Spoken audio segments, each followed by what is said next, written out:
What's up, fishy friends? Welcome to Tim's School of Fish and classes in session. We live in this fantasy world of make-believe where people think men can have babies, where people think that there's more sexes and genders than just male and female. Hell, a man just won the female boxing in the Olympics and people celebrated it like it's some kind of thing.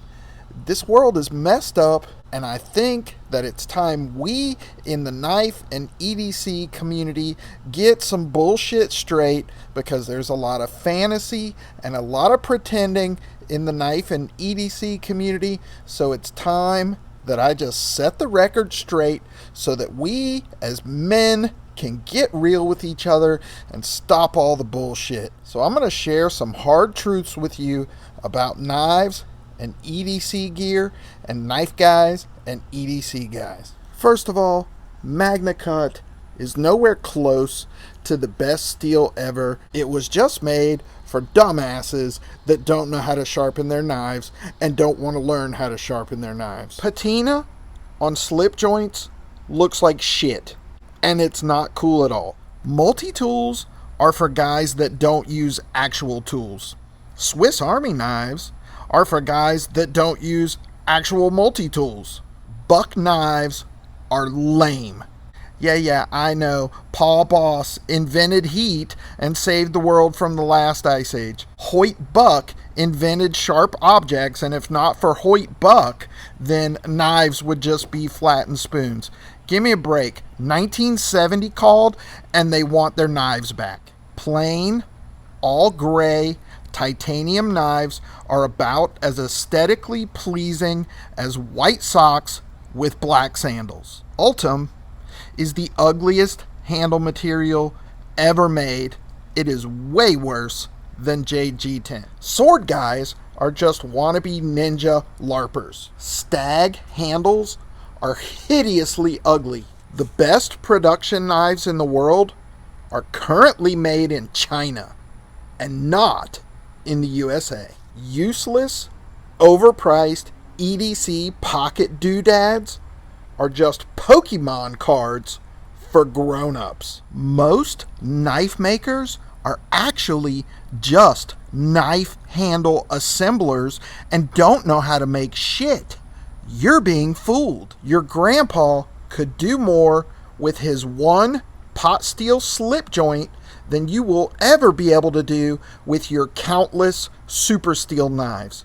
And his EDC was way more badass than yours. Spyderco knives are the stupidest looking knives ever made. An EDC pouch is just a man clutch, and a sling bag is nothing more than a purse. The next G10 drop point will be as lame as the last 500 G10 drop points. You intentionally look for reasons to use your EDC to justify carrying it and purchasing it. Otherwise, you would rarely use it.